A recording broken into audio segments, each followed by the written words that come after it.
कि panic attack के बिना भी क्या एंजाइटी होती है? जी डेफिनेटली। गेटिंग पैनिक में क्या होता है कि दिल का धड़कन बढ़ता है, बेचैनी होती है, घबराहट होता है, बदन में कपकपी होती है और ये इमीडिएटली कुछ सेकंडों के लिए या मिनट के लिए आता है। उस टाइम पे ऐसा लगता है कि oh my god what is happening with me. जितने भी लोग अगर किसी को बताते हैं तो वो जज किए जाते हैं, तो ओवरऑल समाज शायद इसे सही से ले नहीं पा रहा है। क्योंकि लोगों को मेंटल इलनेस माने सिर्फ पागलपन। कुछ लोग चुप रहते हैं पर उनका दिमाग चिल्लाता है। साइलेंट एंजाइटी को हम कैसे पहचानें? एक वर्किंग मॉम के लिए मेंटल डिटॉक्स बिना गिल्ट के कैसे करें? कभी कभी अवेयरनेस आता है, एक्सेप्टेंस नहीं आता है। बिना दवाइयों के हमारे समाज में जो भी लोग मेंटल हेल्थ को ऑर्डर में रखना चाहते हैं, वो क्या ऐसी 5 चीज़ें कर सकते हैं कि उनकी मेंटल हेल्थ सही रहे?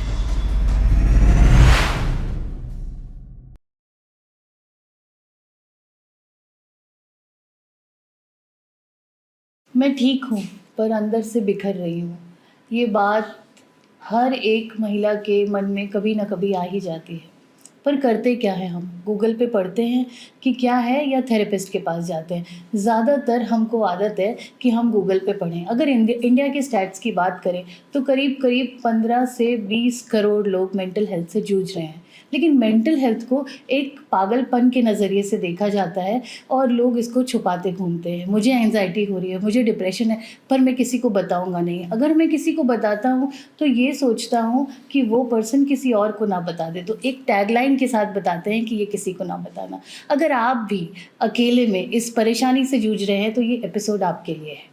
हेलो ऑल, मैं हूँ ज्योति। नमस्ते and welcome to M2M talk show beyond words into emotion. हम लेके आए हैं इस एपिसोड को ताकि आप जान सकें कौन सी ऐसी चीज़ें हैं जहाँ पे आपको एक्शन लेने की ज़रूरत है और मिलने की ज़रूरत है किसी थेरेपिस्ट से, क्योंकि हर प्रॉब्लम अपने साथ सॉल्यूशन लेके आती है। मेरे साथ हैं बहुत ही रेनाउंड साइकेट्रिस्ट डॉक्टर उमाटे। हम उनसे मिलेंगे और बात करेंगे और समझेंगे इस बारे में। Welcome doctor Shailendra Umate to M2M talk show. Thank you for coming here. Thank you for inviting me over here. And I'm glad to spread some awareness about the mental health, especially in women. बिल्कुल sir, बहुत ज़रूरी है और मैं बहुत सारी इन चीज़ों को खुद फेस कर चुकी हूँ और ये सब्जेक्ट मेरे लिए बहुत करीब है, इसके लिए आज इस सब्जेक्ट को यहाँ लेके आई हूँ और very happy that you are here and we can throw some light. मेरा पहला सवाल सर आपसे ये है कि पैनिक अटैक के बिना भी क्या एंजाइटी होती है? जी डेफिनेटली। काफ़ी कॉमनली लोगों को ऐसा लगता है कि पैनिक हो रहा है। आजकल लोग भी एकदम इजीली बोलते हैं कि I M panicking, I am in a panic. But panic attack is one of the symptom of anxiety spectrum disorder. Okay, so getting panic में क्या होता है कि दिल का धड़कन बढ़ता है, बेचैनी होती है, घबराहट होता है, बदन में कपकपी होती है, पसीना छूट जाता है। ये पैनिक के लक्षण होते हैं। अच्छा। और ये इमीडिएटली कुछ सेकंडों के लिए या मिनट के लिए आता है। उस टाइम पे ऐसा लगता है कि oh my god what is happening with me. अभी मैं जिंदा रहूंगा कि मर जाऊंगा, ये डर मन में रहता है। और ये अटैक खत्म होने के बाद इंसान थोड़ा नॉर्मल फील करता है। But this is one of the disease pattern of the anxiety disorder. उसके अलावा भी एंजाइटी डिसऑर्डर में काफ़ी सारी चीज़ें होती हैं, जैसे जनरलाइज एंजाइटी डिसऑर्डर होता है या फोबिक डिसऑर्डर्स होते हैं। बट इनमें इन जनरल दूसरे लक्षण रहते हैं, जैसे हमेशा रेस्टलेस लगना, बेचैन रहना, कॉन्सेंट्रेट नहीं कर पाना, या डर लगना, या ऐसे लगना पता नहीं अभी क्या हो जाएगा। तो ये बाकी लक्षण भी पैनिक के अलावा एंजाइटी डिसऑर्डर्स में डेफिनेटली रहते हैं। जब हम इतना वास्ट नंबर देख रहे हैं जो डिप्रेशन, एंजाइटी, मेंटल डिसऑर्डर से जूझ रहा है, आपको क्या लगता है महिलाएं सबसे ज़्यादा इसका शिकार बन रही है? महिलाएं भी तो हैं, पुरुष भी है, दोनों को भी मेंटल हेल्थ डिसऑर्डर। और आजकल आपने जैसे टॉक शो के पहले ही बोला था कि इतने करोड़ लोगों मेंटल हेल्थ से जूझ रहे हैं। इनमें सब्सटेंशियली यस, मेल भी है, फीमेल भी है। महिलाओं का मेंटल हेल्थ इसके लिए इम्पॉर्टेंट है कि काफ़ी सारे बार अपने समाज में, फैमिली में या खुद महिला भी उसको इग्नोर करते रहती है जी। और इग्नोर करती है, इसी के लिए उसको कोई हेल्प नहीं मिलता है और वो इलनेस बढ़ते जाता है। तो आज अगर हम महिलाओं के बारे में बात कर रहे हैं तो इनफैक्ट एंजाइटी डिसऑर्डर पर से अगर आप बात करते हो तो 2 से 3 गुना ज़्यादा एंजाइटी डिसऑर्डर पुरुष के कंपैरिजन में महिलाओं में होता है। अच्छा। बट काफ़ी बार हमको वो नज़र नहीं आता है या काफ़ी बार महिलाएं हेल्प के लिए नहीं आती है, इसी के लिए काफ़ी छुपा हुआ और अंडर डायग्नोज्ड डिसीज़ है महिलाओं का। जी। पुरुष भी तो बाहर नहीं आते सर। हाँ, इन केस अगर आप पर्टिकुलरली मेंटल हेल्थ का बात करते हो तो जितने लोगों को मेंटल हेल्थ के इश्यूज़ है उसमें से हार्डली 20 to 30% पीपल हेल्प लेने के लिए रीच होते हैं। बाकी काफ़ी सारे बिकॉज ऑफ द स्टिग्मा या तो हेल्प नहीं लेते हैं, या तो चुप रहते हैं, या तो बताते नहीं हैं, या तो अनडायग्नोज ऐसे ही सोसाइटी में रहते हैं। होता क्या है कि कोई भी समझो फिजिकल हेल्थ है, फिजिकल हेल्थ में अगर कोई दिक्कत आती है तो definitely it affects the life. So वो दैट कैन कॉज मॉर्टेलिटी, मतलब वो डेथ से जूझ सकते हैं। बट मेंटल हेल्थ में कभी ऐसा कुछ होता है तो वो मरता नहीं है इंसान इससे। मतलब कितना भी पैनिक अटैक आ गया, हम पैनिक अटैक की जैसे बात कर रहे थे, कितना भी पैनिक अटैक आ गया, 1 बार आ गया, 2 बार आ गया, 3 बार आ गया, इंसान मरता नहीं है, उसमें से जिंदा बच जाता है। तो it is not मॉर्टल disease. But इससे क्या होता है कि मॉर्बिडिटी होती है। इनफैक्ट क्या होता है कि अपना वर्क करने का कैपेसिटी कम होता है, रिलेशनशिप में तकलीफ हो सकती है, बट इससे जूझते रहता है इंसान। तो इसके लिए ना वो भी एक चीज़ है जिसकी वजह से आगे नहीं आके इससे हेल्प नहीं लेते हैं। दूसरा होता है कि स्टिग्मा, लोग क्या बोलेंगे, क्या कहेंगे। तीसरा होता है खुद के बारे में भी, अरे इफ़ मुझे ऐसा लग रहा है तो शायद ये मेरा वीकनेस है। सो कोई भी mental illness is not weakness. किसी को भी मेंटल इलनेस हो सकता है, anybody can get mental illness. किसी को भी बुखार हो सकता है। कोई एक्सरसाइज करता है हर रोज, एकदम फिट फाइन है, मसल्स अच्छे है, उसको बुखार नहीं होगा? होता है, हो सकता है। तो उसी प्रकार से अगर हम किसी भी कोई स्ट्रेस नहीं, तनाव नहीं, कुछ भी नहीं है तो मेंटल इलनेस हो सकता है।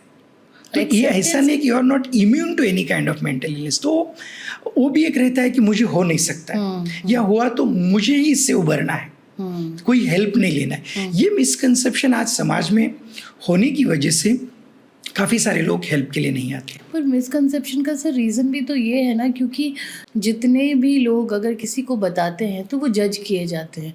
तो ओवरऑल समाज शायद इसे सही से ले नहीं पा रहा है। डेफिनेटली वो भी एक एस्पेक्ट है कि समाज में इसके बारे में इंफॉर्मेशन नहीं है, या मिसकंसेप्शन काफ़ी है। इसी के लिए अगर किसी ने बोला है कि मुझे कुछ मेंटल इलनेस है तो समाज उसको ऊपर नीचे देखता है, इज लुक डाउन अपॉन। काम की जगह पे भी किसी ने बोला है मुझे कोई मेंटल इलनेस है तो लोग बाप रे पता नहीं, क्योंकि लोगों को मेंटल इलनेस माने सिर्फ पागलपन, इतना ही माने। एग्जैक्टली ये क्योंकि मेरे साथ हो चुका है। मैंने जैसे कहा कि मुझे एंजाइटी हो रही है और मेरा, तो लोग मुझे ये बताते हैं कि तुम्हें किस चीज़ की डिप्रेशन है, इतना अच्छा हस्बैंड है, इतना अच्छा बच्चा है, इतना अच्छा घर है, किस बात का, थोड़ा जाओ पिक्चर देखो, थोड़ा घूमो, ये चला जाएगा, और वो नहीं जाता है।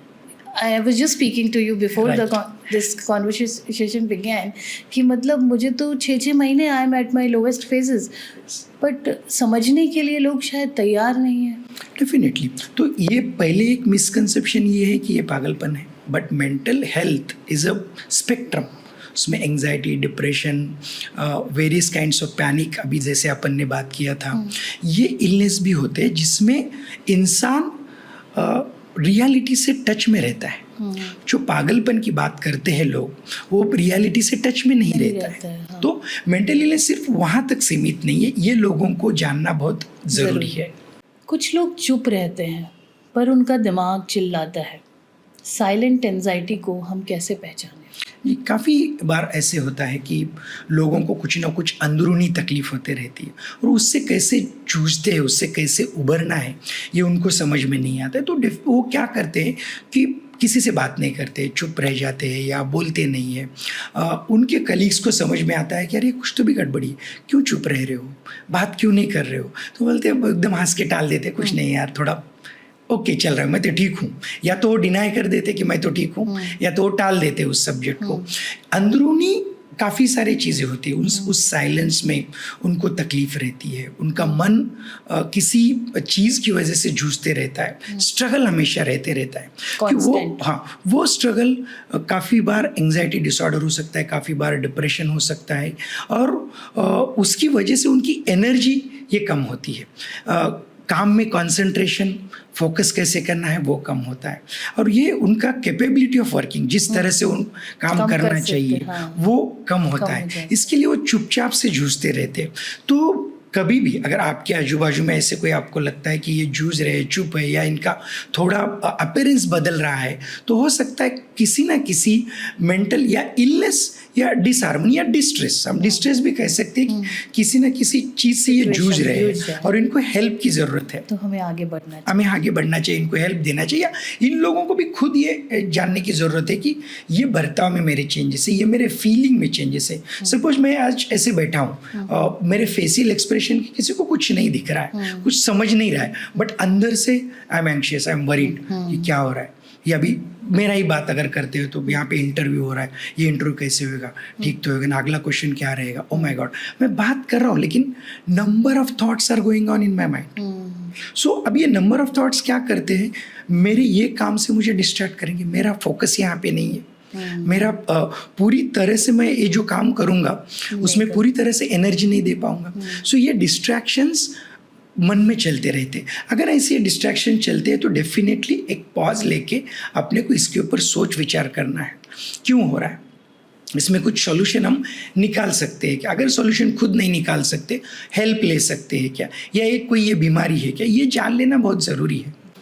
बिल्कुल सही बात है, क्योंकि अगर हम जूझ रहे हैं और हम जान रहे हैं कि हम इतनी तकलीफ़ पा रहे हैं, तो या तो किसी से मदद मांगें, और अगर हम किसी ऐसे इंसान को देखें तो हम हाथ बढ़ाएं। ये बड़ी अच्छी बात कही है, क्योंकि ज़्यादातर लोग कहते हैं मुझे क्या, मतलब पता नहीं क्या है, इसको ज़बरदस्ती आदत है, ऐसे बहुत सारे, या फिर कुछ लोग तो ये तक कह देते हैं कि ये अपने इस चीज़ को एक कुछ बना के अपने आप को विक्टिम खेलना चाहते हैं। बहुत सारे तरह की समाज में बातें होती हैं, तो शायद हमें समझना चाहिए कि कोई पता नहीं कितना जूझ रहा है और एक्सप्रेस पता नहीं कितना कम कर रहा है। डेफिनेटली काफ़ी मिसकंसेप्शन भी है कि ये अटेंशन सीकिंग है, ये जो आप बात कह रहे थे, इसमें ये होता है कि बच्चे ने कुछ गड़बड़ कर दिए तो पेरेंट्स को लगता है कि अटेंशन सीकिंग कर रहा है, या बूढ़े माँ बाप ने कुछ सिम्टम्स ऐसे दिखाए, तो काफ़ी सारे ऐसे लोग हमारे पास आते हैं कि सर ये तो अटेंशन हमारा पाने के लिए ऐसे बर्ताव कर रहे हैं, ऐसे चिड़चिड़ कर रहे हैं, या जो भी है, हम काम पे जाते हैं तो हमेशा हमको फ़ोन करते रहते हैं, इनको तो अटेंशन चाहिए। बट काफ़ी बार ऐसा नहीं होता है कि वो अटेंशन सीकिंग बिहेवियर नहीं रहता है, काफ़ी बार वो अंडरलाइंग मेंटल इलनेस होता है या मेंटल डिस्ट्रेस होता है। इसको हमको जानना पहचानना बहुत ज़रूरी होता है। इंस्टाग्राम के पोस्ट जो हैं वो एकदम खुश पोस्ट है, क्या हम अपने रियल इमोशंस को दबा के रख रहे हैं? क्योंकि 99% पोस्ट अच्छे ही होते हैं, 1% लोग ही बात करते हैं कि ये मुश्किलें हैं। तो आपको क्या लगता है कि हम सब दबा के एक मुखौटा पहन के दुनिया में घूम रहे हैं? एक्चुअली हम ये भी नहीं कह सकते कोई मुखौटा पहन रहा है, बट क्या होता है, इंस्टाग्राम और कोई भी सोशल मीडिया है ना, वहाँ पे कोई भी इंसान हमारी अच्छियाँ ही दिखाना चाहता है कि how my life is good, how I am enjoying my vacations, और what kind of home I am staying, where I am going, where I am staying, what kind of car I have, और मेरी ज़िंदगी में आज कैसे मज़ा आ गया और मैंने क्या किया। बट ज़िंदगी ये तो नहीं है ना कि इंस्टाग्राम से हम ज़िंदगी को तोल नहीं सकते, इसलिए कि वहाँ पे जो भी खुशियों वाली चीज़ें दिखाई जाती है, साथ में कुछ ना कुछ तकलीफ, परेशानियाँ लाइफ में तो हमारे साथ आते ही रहते हैं। Every moment is not happy moment, okay. और बट वहाँ पे लोगों को दिखाने के लिए कभी भी हम किसी और को दिखाते, जैसे मैं आपसे मिल रहा हूँ, व्हाट विल आई टेल, मैं कितना दुखी हूँ, आप क्या समझ रहे हो, और क्या है, अभी आते आते कितने परेशान हो गया, मैं ये हो गया वो, will I be talking to you like this? No, definitely I will come in front of you, will talk very confident manner कि मैं कितना अच्छा हूँ। That's what this natural tendency to show. Only thing is that if you take that misconception always कि Instagram पे लोग कितने मस्त हैं और मेरी जिंदगी में देखो क्या गड़बड़ी है, अगर ये आप समझ रहे हैं तो फिर आपकी गड़बड़ी है, ओके। वहाँ पे वो सब अच्छा ही दिखा रहे हैं, आप भी अच्छा ही दिखा रहे हो, but at the same time accept that life is not always good and happy there will be struggles. So if you consider this then वो लोगों का हैप्पीनेस आपको तकलीफ नहीं लेगा. इसमें प्रॉब्लम क्या होता है कि हम ये समझते हैं कि everybody is happy in their life, that's what they are posting, that's what we are seeing. We are not seeing other side of the story. Correct. But if we acknowledge there could be other side of story, then we are at a okay thing.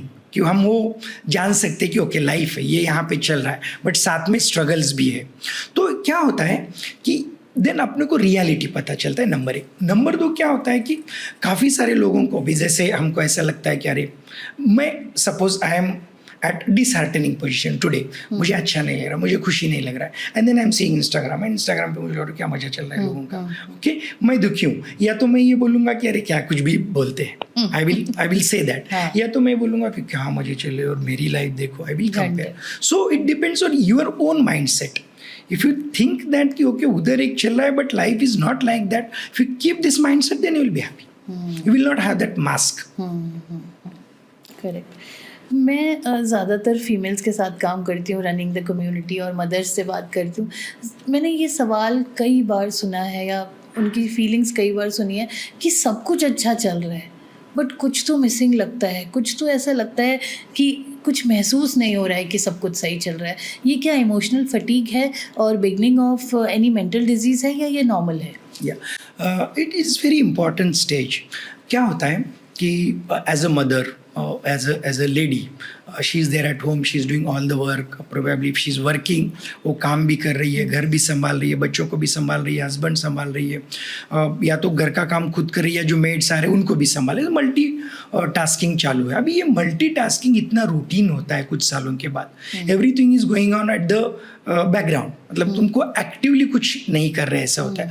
But उसमें अगर कहीं ना कहीं ये सब routine होने के बाद एक जगह पे ऐसा एक बर्नआउट आ रहा है, ऐसे होता है, तो उस टाइम पे वो बर्नआउट के पहले जो फीलिंग होता है that is the emotional numbness. Emotional numbness में चल रहा है, ठीक है, मतलब कोई खुशी नहीं है, कोई दुख नहीं है. ओके, अगर ये स्टेज आ रहा है और उसमें धीरे धीरे आप ये सोच रहे हो कि बच्चे ने कुछ अच्छा किया, ठीक है, किया रहेगा, या कुछ गड़बड़ी हुआ है, ठीक है, हुआ रहेगा. So if you are not feeling that intensity of emotions and you are going like this at a level only, that is the emotional numbness. और ये इमोशनल नमनेस ना तुम्हारी फटीग या बर्नआउट का स्टार्ट पॉइंट है. Burnout क्या होता है, कोई भी प्रोफेशन हो या कोई भी मम्मी रहेगी, काम करते रहेगी, कोई भी लेडी रहेगी, over a period of time if everything becomes routine, there is no challenge. चल रहा है बट जिंदगी कैसे चल रही है ऐसे होता है. अब ये चल रही में क्या होता है कि कोई एंथुसियाज्म नहीं है, कोई मजा नहीं है, कल क्या करने का, वही करने का है, उठने का है, काम पे जाने का है, ये है. ओके, हाँ, तो ये जैसे एक स्टेज पे जाता है, 2-4 साल ऐसे जाता है ना, तो दिस गोज टूवर्ड्स बर्नआउट. तो इसके लिए बर्नआउट का पहला स्टेज जो आप कह रहे हो वो इमोशनल नमनेस है. अगर ये शुरू होती है तो you have to raise your antennas.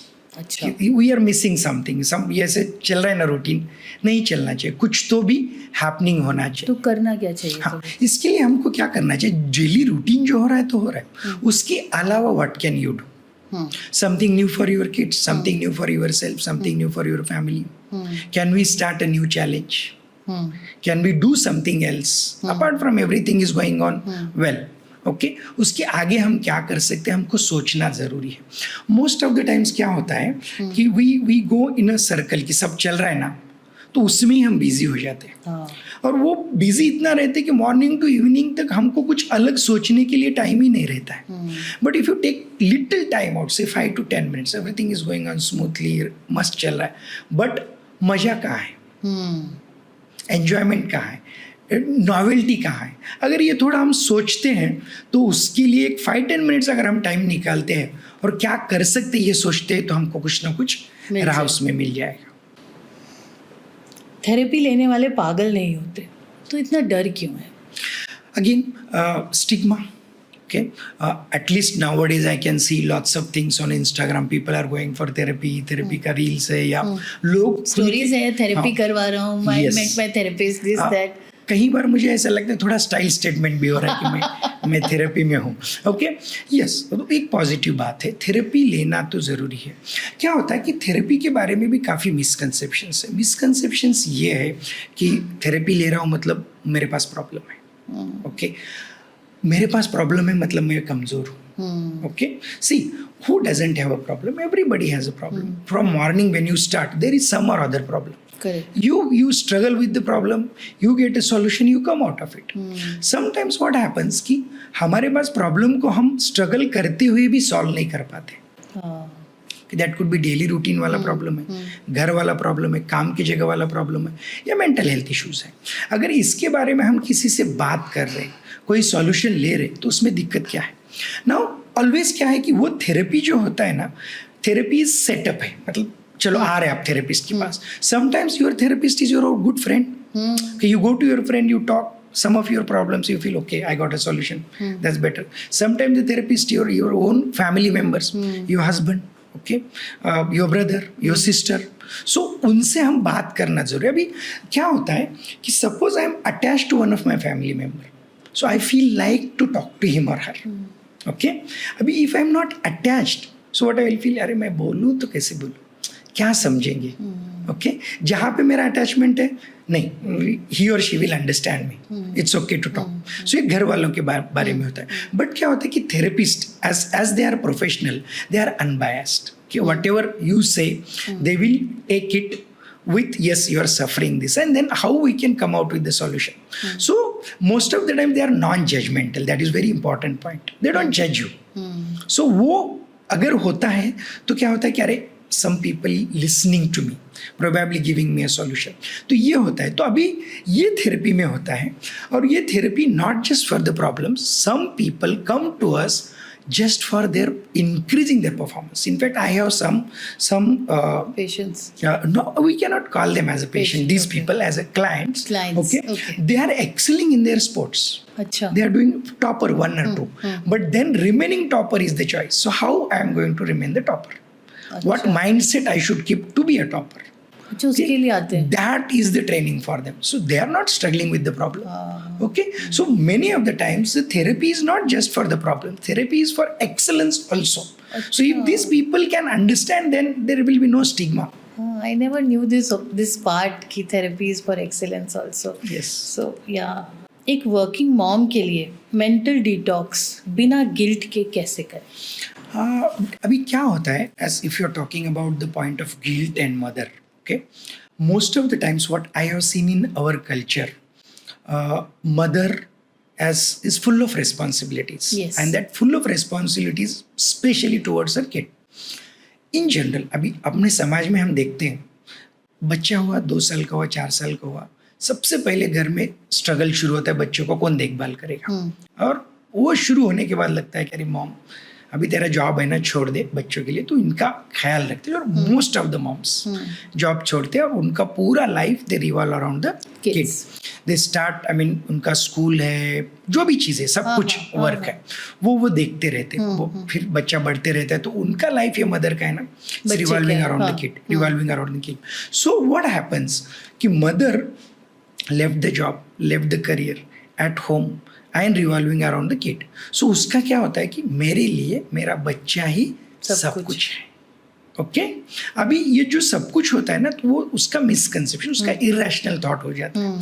तो अभी वो बच्चा अच्छा है, बच्चे में गड़बड़ी है, मेरी गड़बड़ी. ओके, और इन जनरल अपना सोसाइटी भी मम्मी को ही पहले ये बोलेगा कि तेरी वजह से बिगड़ गया, तेरा पेरेंटिंग गलत है, तेरी वजह से बिगड़ गया, तो ब्लेम भी उसको पहले आता है. अभी क्या होता है, बिकॉज ये सब मिसकंसेप्शन से मदर जाते हैं ना, तो आपने जैसे बोला है कि इसमें वो खुद को कहीं इम्पोर्टेंस देती ही नहीं. मतलब मेरा रेस्ट है, मुझे रेस्ट करना है, मेरा भी मेंटल हेल्थ है, मेरा भी फिजिकल हेल्थ है, प्रायोरिटीज ऑल चेंज्ड. ओके, अभी ये प्रायोरिटी चेंज होने की वजह से क्या होता है कि सब कुछ उसको ही करना रहता है. ओके, अभी वो बच्चों को almost nowadays what I see, बच्चों को everything is, I mean on the platter दिया जाता है. ओके, समझो for example, if I give this example कि mother is not well, she is sick. Okay, and the sick mother what will think, अरे मेरा baby है, उसको school जाना है, उसका डब्बा करना है, उसका ये करना है, वो करना है. उठ के वो बेचारे सिकनेस में भी काम करने लगती है.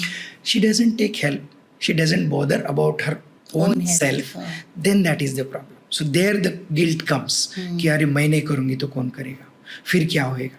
So there mother should pause. Okay, now because everything mother is doing for the betterment of kid. Okay, now if mother is ill and mother says to the kid that I am ill, see, now you have to do this work. Will you do this? Will you do that for me? Exactly. If the mother is delegating the work to the kid is also growing. Learning and In a way, the kid is also learning. So most of the moms don't do it. तो इसके लिए क्या होता है कि ये सब चीज़ों को वो नज़रअंदाज कर देती है, तो उसका मेंटल हेल्थ अच्छा नहीं होता है. और फिर क्या होता है कि there is a long run, we have to run go for years, so fatigue जल्दी आ जाता है. फिर उन मदर के मेंटल हेल्थ इश्यूज शुरू होते हैं, और मेंटल हेल्थ इश्यूज उस दरमियान भी शुरू होते हैं, आगे जाके भी शुरू हो सकते हैं. सो यहाँ पे इम्पोर्टेंस ये है कि yes, you are a mom, you are doing an excellent job of raising your kid, but at the same time you have to take care of your own health also, especially in that your own mental health also. If you take care of that, your mental health is good, your kid's mental health also will be excellent. So that mother has to think. So whenever she's fatigued, she has to take rest. Okay, she has to reassure herself and she has to reinvent herself. Exactly जैसे aeroplane में कहते हैं कि अपना mask पहन के फिर दूसरे को मास्क पहनाइए. हाँ, safety, your safety is first. So definitely, if mother is taking that safety for herself, kid will also benefit from it. बहुत सारी फीमेल्स ये कहती हैं कि डॉक्टर रात को जब सब सो जाते हैं और दिमाग का शोर चालू होता है, ये एक नॉर्मल चीज़ है या कोई सिग्नल है? क्योंकि जैसे ही बच्चे सो गए, पति सो गया और सब हो गया, उसके बाद ज़्यादातर फीमेल्स जाग रही होती हैं और वो इवैल्यूएट कर रही होती है, मैं कर क्या रही हूँ, मेरा पूरा दिन सब्ज़ी लाने में, पकाने में, खिलाने में चला गया, या फिर मैं पूरा दिन भाग रही थी इस ट्यूशन से उस ट्यूशन से स्कूल.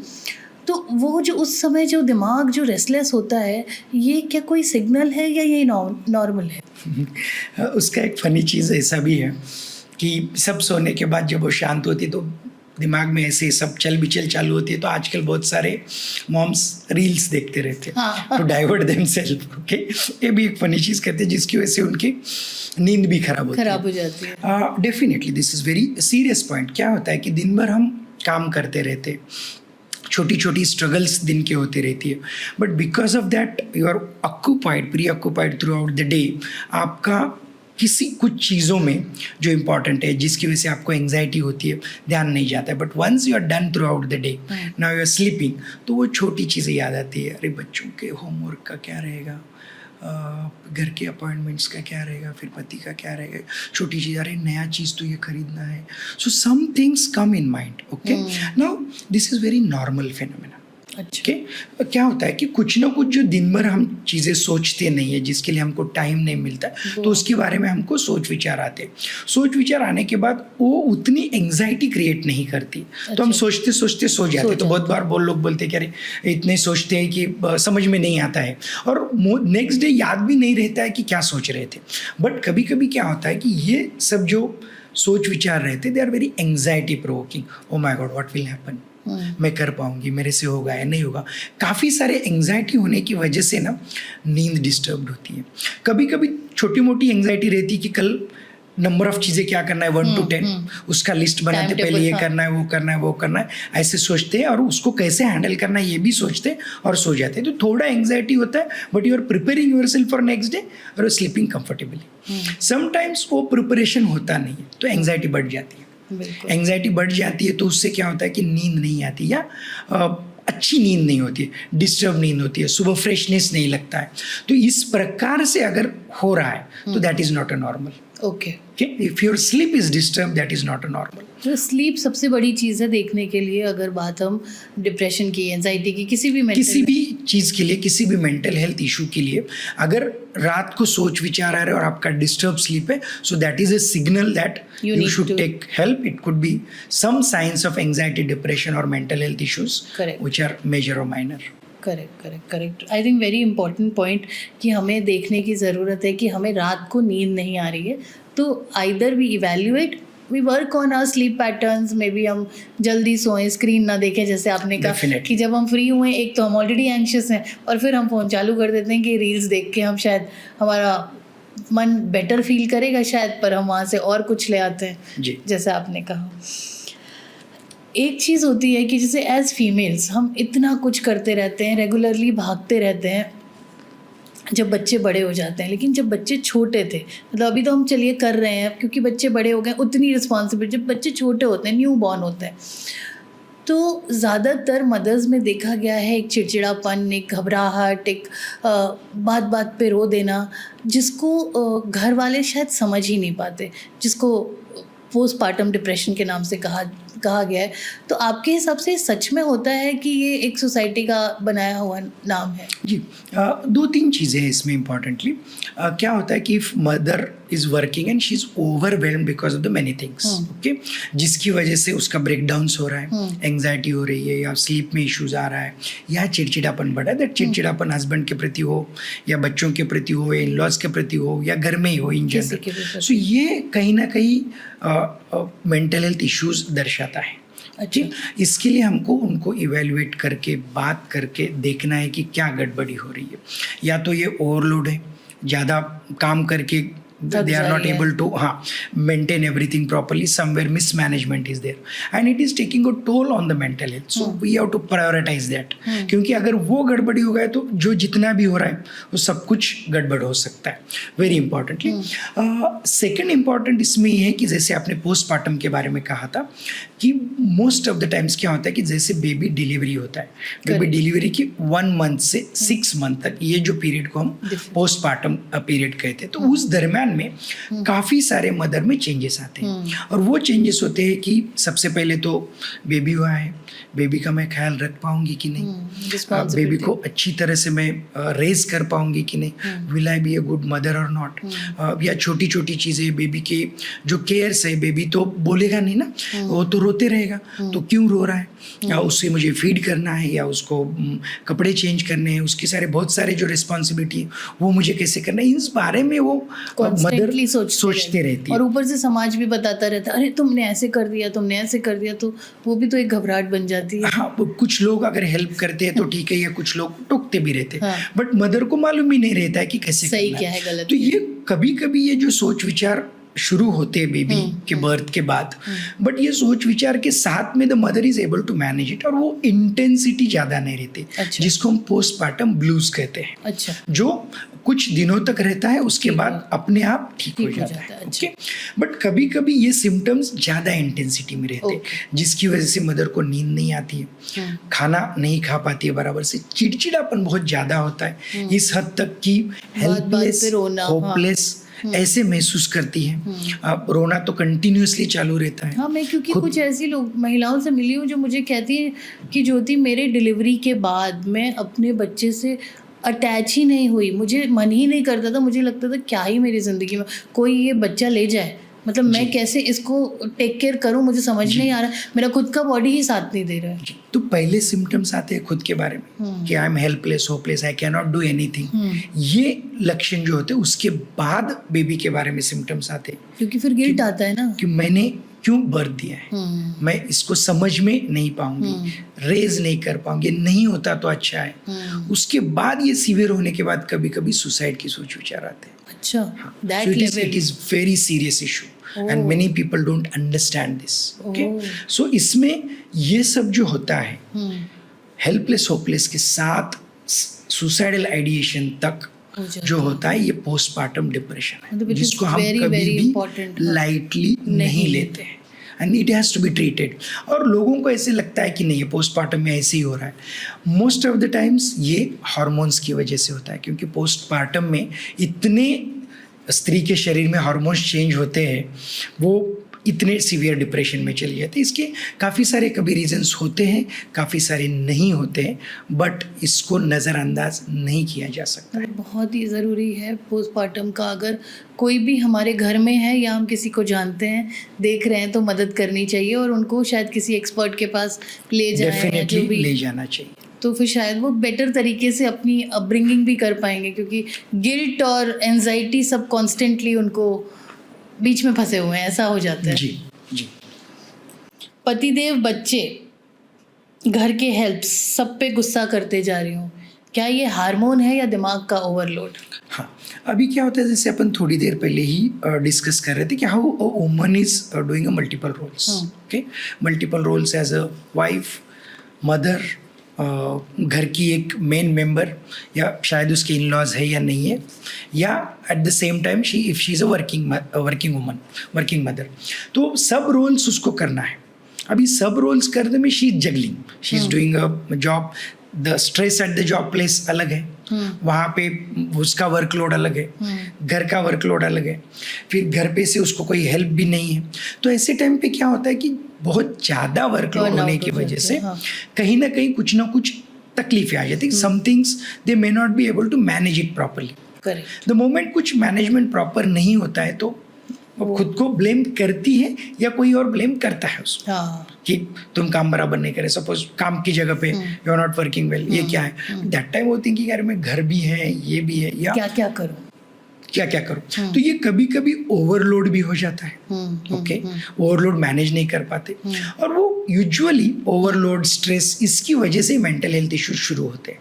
शुरू होने के बाद वो इतना ज़्यादा होता है कि डे टू डे एक्टिविटीज़ भी मैनेज करना मुश्किल होता है. जी, मैंने फेस किया है तो मैं समझ सकती हूँ. जी, उधर भी अगर ये मुश्किल हो रहा है तो then it becomes as illness. It is not just overload, it is not just distress कि नहीं अभी एक मुश्किल समय है, थोड़ा डिफिकल्ट टाइम है, निकल जाएगा, then I will be fine. नहीं, difficult time has turned into illness. So once it turns into illness, it becomes very difficult. So the struggle increases like anything, and that time the woman wants to give up. नहीं चाहिए मुझे कुछ, ना घर ना job, करो तुम लोग. So अगर ये स्टेज आ रहा है तो यू शुड थिंक कि ये इलनेस है और इसको हमको ट्रीट करना ज़रूरी है. बट ये सब शुरू होता है ये ओवरवर्क की वजह से. तो पहले से उसको ध्यान पे हमको ये देना है कि हम ओवरवर्क कर रहे हैं या नहीं. वो ओवरवर्क करते वक्त हमारा मेंटल हेल्थ कैसा है, अगर वो ठीक नहीं है तो उसको हम ठीक करने कैसे करना है. सो time for self, think for self, 10 minutes, pause, 10 minutes, give 10 minutes to yourself, think कि इतना ओवरवर्क हो रहा है तो उसको कैसे मैनेज कर सकते हैं. अगर मैनेज नहीं कर सकते तो ask for help. Correct. Very importantly, people most of the times don't ask for help, and that is where the problem lies. आजकल सर बहुत सारी एनालॉजीज आ रही हैं कि चैट जीपीटी को इन्वेंट तो किसी और कारण से किया गया था, पर सबसे बड़ा रोल अदा कर रहा है वो थेरेपिस्ट का, जिसका रीज़न है कि you feel that you are sharing something with somebody who is not judging you. आपको ये कहाँ तक सही लगता है? देखो क्या होता है, अगेन चैट जीपीटी हमको इन्फॉर्मेशन देता है. ओके, आपका हो रहा है जो प्रॉब्लम है उसका नॉलेज नहीं देता. That is a difference. Okay, people should understand that you are getting information. Suppose you ask any question कि I am feeling restless and I am not getting sleep, what is it? So it will inform you. Restless के 10 reasons, नींद नहीं आ रही उसके 10 reasons. Okay, so that 10 reasons will not apply to you. Only one thing is going to apply to, because that therapist can tell. That a human being, that a doctor can tell you. So relying on chat GPT or Google search rather than helping, I mean it helps you to gain the knowledge. Correct. कि अगर वो knowledge के हिसाब से मैं देख रहा हूँ हाँ ये हो रहा है ठीक है, but if you are trying to find out a solution there, you are misleaded. कि कितने सारे पेशेंट मेरे पास आते हैं कि सर हमने गूगल सर्च किया है, पहले हमने सिम्टम सर्च किया तो कैंसर बताया पहले, पहली बार बड़ी बीमारी बताया, देन दे आर स्केयर्ड. ऐसे कितने सारे हाइपोकॉन्ड्रियासिस होके पेशेंट हमारे पास आते हैं. डेफिनेटली टेक्नोलॉजी है, you use the technology, take the information and use it for your betterment. If you are able to do that, use that. If you are not able to do that, stop it. Sir आपकी life का सबसे difficult patient या सबसे difficult case क्या रहा होगा?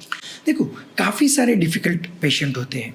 अभी as we are talking about a woman, okay, recently I have seen a postpartum lady, well educated, corporate worker female.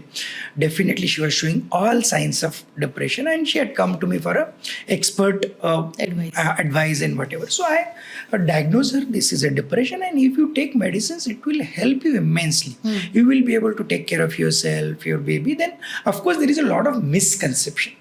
Okay, मैं दवाई लूँगी तो बेबी को कुछ होएगा क्या, मुझे कुछ होएगा क्या, फिर इसके साइड इफेक्ट्स तो नहीं है. Everything has been answered. So क्या होता है कि कभी कभी अवेयरनेस आता है, एक्सेप्टेंस नहीं आता है। बिल्कुल। अभी यहाँ पे इस लेडी को अवेयरनेस था that I am having a problem, I have to go to a doctor and a therapist, start taking the advice. But क्या होता है कि एट द मोस्ट अवेयरनेस है, मुझे मेरे साथ प्रॉब्लम है, बट एक्सेप्टेंस नहीं है कि इसके लिए मुझे हेल्प लेना जरूरी है। दवाई कहीं तो भी ये था कि नहीं, मैं I will manage it, I will do something. तो उसने ली दवाई। टेल मी समथिंग कि मुझे योगा करके अच्छा होना है, मुझे एक्सरसाइज करके अच्छा होना है। अगर योगा एक्सरसाइज करके अच्छे होते थे तो ये टाइम नहीं आता था। Yoga and exercise will help you to keep good health, they are not a options for a treatment. Okay, ये डिफिकल्टी होती है। तो ये कहीं बार समझाने के बाद भी एक्सेप्टेंस नहीं आता और person doesn't want to accept it, then there is a problem. So ऐसे कई सारे डिफिकल्ट केसेस हमारे पास जो भी केस की आप बात करें, उन्होंने फिर दवाई ली कि नहीं ली? नहीं ली, she chose not to take. So that is the problem with many of us, I think, कि हमें लगता है हमें दवाई नहीं लेनी। मैंने दवाइयाँ खाई हैं, और जब भी दवाइयाँ खाई हैं एलोपैथी में, मुझे ऐसे बॉडी में कुछ सेंसेशंस फील होते थे। इसलिए मैं सोचती थी कि दवाई ना खानी पड़े। मतलब मैं अपनी बात बता रही हूँ। तो इसके कारण क्या होते हैं कि जब दवाइयाँ खा के एक अलग सा जो सेंसेशन फील होते हैं, ऐसा जैसे लगता है बॉडी में कुछ तो चल रहा है। मुझे ऐसा फील होता था जब मैं दवाई खाती थी। तो उसको कैसे हम कम कर सकते? जैसे हम दवाइयों के बारे में बात कर रहे थे, सबसे पहले तो क्या होता है कि दवाइयाँ नहीं चाहिए, यही लोगों का कहना होता है। अलग अलग रीजंस है। ऐसा लगता है कि नहीं, बिना दवाइयों के मैं खुद को अच्छा करूँगा, या दवाइयों के साइड इफ़ेक्ट होते हैं, या दवाई अगर मुझे स्टार्ट की तो लाइफ लॉन्ग मुझे लेना है, या यही दवाइयों पे मुझे रहना है। बट ये सब मिसकंसेप्शन है। ये तो सही नहीं है। बीमारी का जो प्रकार का स्टेज है उस हिसाब से हम दवाई देते हैं। दवाइयों का साइड इफेक्ट होता है, नहीं होता ऐसे नहीं है। हर किसी को वही साइड इफेक्ट आएगा ये तय नहीं। Only 5 to 10% of cases can get side effect. 90% are effect. That's why they are called as side effect, not effect. Okay? So 90% it is effective. But जैसे भी side effect आता है, 90% of the side effect are self-resolving. Okay. मतलब जैसे दवाई लिया, मुझे acidity हुआ या कॉन्स्टिपेशन हुआ, 4-5 दिन के बाद रिजॉल्व हो गया। कभी कभी हमको अगर साइड इफेक्ट आता है तो डोज उसका कम करना पड़ता है। कभी कभी उसके लिए कुछ एंटी डोज देना पड़ता है, कभी कभी वो दवाई चेंज करनी पड़ती है। इसी के लिए तो हम फॉलोअप को बुला के ये सब ठीक है कि नहीं ये देखते हैं। अभी क्या होता है कि दवाई लेने के बाद अलग अलग, जैसे आपने कहा था, सेंसेशन आना या अलग अलग कुछ ना कुछ साइड इफेक्ट होना, ये तय होते हैं। ये ऐसे आज आपको हो रहे ऐसे नहीं है, बिकॉज ये दवाई जो अभी आती है it is well researched for over a period of 30 to 40 years। But काम भी करती है सर। मतलब 10-15 दिन लेने के बाद the mood totally you get the effect. So 30-40 साल का रिसर्च करने के बाद मार्केट में दवाई आती है, और ये दवाई इफेक्ट के लिए आती है। डेफिनेटली जब पेशेंट लेते हैं तो उसका इफेक्ट होता है। बट क्या होता है कि इफेक्ट आने के बाद उसको कब हम कम करें, कब लो करें, इसके लिए रेगुलर फॉलोअप की जरूरत है। दूसरा लोग क्या करते हैं, एक बार दवाई दे दिया ना, चलो यही दवाई 6 महीना लेते रहेंगे। 6 महीने के बाद डॉक्टर को देखिए, डेफिनेटली उस कम जिन तो तकलीफ होने ही वाली है ना। या तो उसका डोज कम हो रहा है, या ज़्यादा हो रहा है, या कोई अच्छा ही नहीं हो रही। इसकी वजह से अगर आप इसको रेगुलरली मॉनिटर करते हुए अगर आप लेते हैं तो ये फ़ायदा करती है। और जैसे आपने कहा कि अलग अलग सेंसेशंस जो आते हैं उसका डोज कम ज़्यादा होने की वजह से आते हैं, अगर वो जाके आप एडजस्ट कर लेते तो प्रॉब्लम नहीं आएगा। और दूसरा ये भी चीज़ है कि आपके बीमारी के हिसाब से दवाइयाँ चलती हैं, not life long but for a significant period of time. 1-2 साल जो भी बीमारी है उस हिसाब से ये दवाई चलती है। और कितने सारे पेशेंट को हम दवाइयाँ बंद करते हैं। तो कितने सारे पेशेंट हमारे क्लिनिक में आते हुए, अभी काफ़ी सारे स्टूडेंट हमारे साथ बैठते जो साइकोलॉजी या बाकी जो पढ़ने के लिए सीखने के लिए आते, and they are overwhelmed, sir दवाई बंद कर दी आपने। डिसीज तो बंद कर, हाँ डिसीज कम हो गया है, डिसीज का हमने अच्छी तरह से ट्रीटमेंट किया और आज दवाई बंद करना है, हमको बंद करके देखना है। लोगों को ये भी मिसकंसेप्शन, एक बार दवाई शुरू हो गई कि लाइफ लॉन्ग लेना है, इसी के लिए भी दवाई नहीं लेना चाहते। अभी बात की दवाइयों की, लेकिन बिना दवाइयों के हमारे समाज में जो भी लोग मेंटल हेल्थ को ऑर्डर में रखना चाहते हैं, वो क्या ऐसी 5 चीज़ें कर सकते हैं कि उनकी मेंटल हेल्थ सही रहे? अभी हम दवाइयाँ कब दे रहे हैं? जब मेंटल इलनेस के बारे में। मेंटल वेलनेस अलग चीज़ है। तो हम वेलनेस के बारे में हम वेलनेस के बारे में आज अपन जानना चाहते हैं कि मेरा मेंटल हेल्थ मुझे अच्छा रखना है। Okay, now what is mean by mental health? ये सबसे पहले हमको अंडरस्टैंड करना जरूरी है। Mental health means balance in thoughts, emotions and behaviour. ये तीनों चीज़ें इंपॉर्टेंट है. Thoughts, emotions and behaviour. Behaviour. मन में थॉट्स क्या है, उस प्रकार से मेरे इमोशंस क्या है, उस प्रकार से मेरा बिहेवियर है कि नहीं. अच्छा. ये तीनों जब बैलेंस में रहेंगे, so that is we call it as a good mental health. But most of the time daily day to day में ये तीनों कभी भी बैलेंस में नहीं रहते. हाँ. कभी ना कभी इधर उधर चले इमोशन जाते. कुछ होता है तो बिहेवियर कुछ होता है. सो ये तो स्ट्रगल अपना होता है, which is a normal struggle, which is Correct, fine. correct. अगर इसको हमको बैलेंस में रखने के लिए कुछ करना है तो हमको ये करना है कि again now this is not just thought but it is mind, body and thought. मतलब माइंड भी है, बॉडी भी है. ओके, इसमें हाँ. तो इसके लिए हम ट्रेन किसको कर सकते हैं, जो इजी ट्रेनेबल है वो बॉडी है.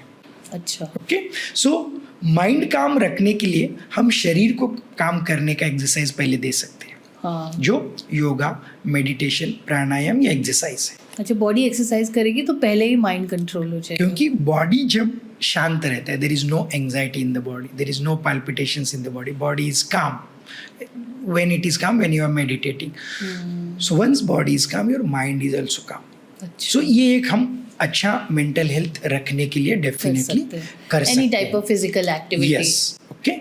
Second thing, whenever you are getting any emotions which are heightened, गुस्सा आ गया या उदास लग रहा है या चिंता लग रहा है, ऐसा हो सकता है डे टू डे लाइफ में. आप बच्चों के साथ डील कर रहे हो, बच्चे ने गड़बड़ी किया, immediately you might get angry और यू माइट फील सैड. अरे ये ऐसे कर रहा है तो क्या होएगा. You might feel anxious, O my god what is happening. Okay, the moment you get such emotions, okay, you be aware of your own emotions. That is the second most important thing. Once you are aware of these emotions, take a pause before reacting, before saying anything. Take a pause.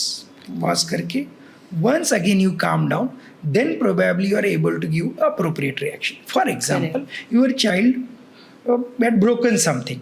Immediately mother will shout, क्या कर रहा है, इतना भी नहीं समझते, ये क्यों कर रहा है, वो क्यों कर रहा है, with height of her tone. Correct. Okay, but the moment she pauses and says, कैसे गड़बड़ी हुई है, तो then we are trying to find out why it happened. Okay, then probably we will be able to give a solution. Correct. Okay, ये दूसरा चीज करना भी उतना ही जरूरी है, apart from the body exercises like yoga, pranayam and meditation. सो आपने जैसे कहा सर कि एक्सरसाइज बहुत ज़रूरी है, बॉडी का कोई भी मूवमेंट हेल्प करता है हमें अपनी मेंटल वेलबीइंग को मेंटेन करने के लिए. दूसरा आपने कहा कि एक्सेप्टेंस होनी चाहिए, जो भी इमोशन है, मतलब अगर गुस्सा आ रहा है तो उसको भी एक्सेप्ट करना है, फिर हमें पॉज करना है और फिर जो भी सोचा समझा रिएक्शन करेंगे तो शायद आधी बातें जो भी हम प्रॉब्लम्स में आते हैं वो कम हो जाएंगी. Yes, definitely. इनसे मतलब हम बहुत सारी चीज़ों को डील कर पाएंगे. Definitely. अमेजिंग, बहुत सारे इंसाइटफुल आपने हमें थॉट्स दिए कि किस तरह से हम पोस्टपार्टम से लेके अपने रोज़मर्रा की ज़िंदगी में जूझते हुए वर्किंग वुमेन होते हुए किस तरह से अपनी हेल्थ को मेंटेन करें. हम एक क्विक रैपिड फायर कर रहे हैं सर. अब थेरेपी, लग्जरी और लाइफलाइन. लाइफलाइन है, I mean whenever it is needed. आपको ज़रूरी है, ऐसे लग्जरी मज़े के लिए नहीं है फ़िलहाल के लिए. तो जर्नलिंग और talking it out, which is better? In fact, I will recommend both the things. Okay, but journaling will give insight into your thoughts. Okay, or talking it out also, you open out your own heart. So both the things you should do. I am fine. Is it the biggest lie ever? You can see in a way, क्योंकि कोई भी एकदम, जैसे I was explaining earlier, कोई भी एकदम every time you are not fine. And being fine is also a problem. Always if somebody says I am fine, it is illness. One mental health myth to break. There are so many things, but as we are talking about the woman, I always say that whoever mothers and women, they should take rest very importantly and think of their own mental health. That's what advice I would like to give to them. One line every lady should repeat daily. Difficult to say. There are so many lines they have to repeat themselves. But yes, that what she has to say is she is a medium for her own upbringing of her own child. Okay? She is not the cause for the upbringing of the child. She is a medium to upbring her child. Crying, breaking down या breakthrough. It is a breakthrough in a way because crying, many people will say it's a weakness, but it's not a weakness. If you crying sometimes I feel is a healthy. You are letting out your own emotions. So it is a breakthrough. Red flag of burnout. Initially we spoke emotional numbness is a problem. The moment you are feeling that everything is going on well, but मुझे कुछ feel नहीं हो रहा है. What should men know about women's health, mental health? Very importantly, there are issues, mental health issues in the woman, and they can flow with the hormonal changes, that monthly hormonal changes, as well as postpartum, as well as menopausal life stages. So that time the men have to be very supportive to the woman, and that will give an immense different outlook in their own life. One very ignored emotion. Sadness. In fact, sadness में क्या होता है कि whatever you are feeling, you don't tell. I mean, ठीक है, चल रहा है, हो रहा है.